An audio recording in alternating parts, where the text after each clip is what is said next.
Max Black e a identidade dos indiscerníveis. Nesse vídeo a gente vai fazer uma espécie de Metafísica 101, introdução à metafísica. Porque o Buddy B me pediu para tratar desse texto aqui, mas para falar desse texto a gente vai ter que entrar em 3 princípios, para ficar um pouco mais claro. É o Bundle Theory, a lei do Leibniz e o PII. Bundle Theory é a teoria oposta à teoria da substância. Então você teria essas duas opções. Ou as coisas são uma substância, nas quais as propriedades aderem, ou então não existe substância. O objeto é a coleção de propriedades. Ela não precisa estar em nada, não existe um substrato, é uma coleção pura. Você tem a extensão dessa teoria no Hume, que é a ideia de que até a mente, você não tem a substância mente.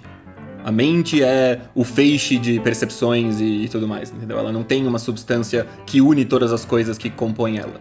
Não tem uma mente que pensa coisas, entendeu? É o conjunto das coisas pensadas que é a própria mente. Algo por aí. Então, tem esse princípio aqui, Bundle Theory. Não existe substância, a coisa é as propriedades dela. Segunda vamos voltar aqui, Lei de Leibniz, ou a identidade dos indiscerníveis. Eu vou botar ela aqui no artigo do Stanford Encyclopedia of Philosophy, pra gente ver a explicação que eles dão. Ele diz aqui: a identidade dos indiscerníveis é um princípio de ontologia analítica, formulado primeiro por Wilhelm Gottfried Leibniz no Discurso sobre a Metafísica, seção 9. Ele diz que, eu vou pegar já direto a formulação exata, em termos de função, se para cada propriedade f, o objeto x tem f, se e apenas se o objeto y tem f, então x é idêntico a y.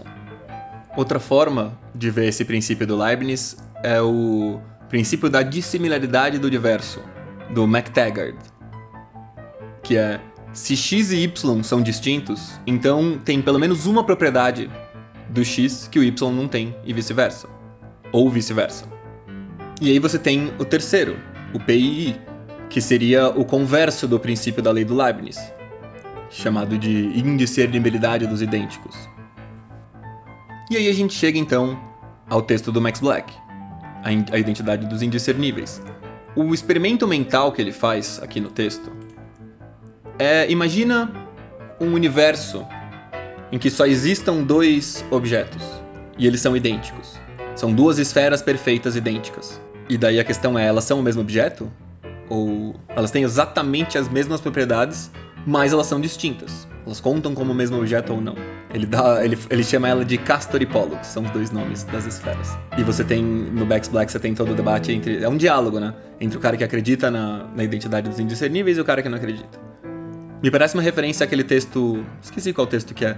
Mas o Berkeley tem algum diálogo entre o Hylas e o Philonous, que é o amante da carne e o amante do espírito, o amante do nous, sobre... Acho que é o diálogo dele sobre a existência das coisas materiais. Porque o Berkeley chega a fazer isso com relação a tudo que existe no mundo físico. A ideia dele é de que não existe objeto físico, não existe nada físico. Tudo é uma espécie de projeção da mente de Deus. Eu não lembro direito da teoria, eu lembro de ter lido ela enquanto eu pensava em como que essa é a teoria do Matrix, na verdade. Como que Matrix é o Berkeley. Porque não existe um mundo físico. O mundo físico em que a gente vive, na verdade, ele é uma projeção. Mas não da mente de Deus, e sim dos drones, do programa, do arquiteto, sei lá. E aí, é a parte em que, assim, eu tô fazendo esse vídeo porque o Buddy B me pediu. Faz muitos anos que eu nem vejo nada a respeito. Então eu não sei muito bem o que dizer sobre isso. Mas o que eu fiquei pensando é a questão da localização, a questão de... A posição geográfica do negócio, ela é uma propriedade ou ela não é uma propriedade? Porque o lugar em que a coisa tá é uma característica pontual, quantificável, tudo isso, e ela é perfeita para você discernir um objeto do outro. Mas a posição não tá no objeto.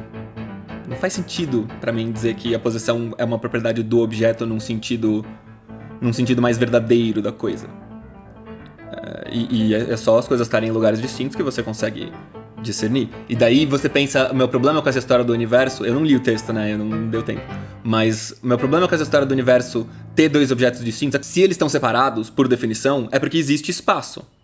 E aí eles têm 2 posições diferentes, e daí eles já não são o mesmo objeto se a posição espacial deles contar como uma propriedade. Na definição de que o objeto é as propriedades dele, a posição é uma propriedade, então eles não são o mesmo objeto e pronto.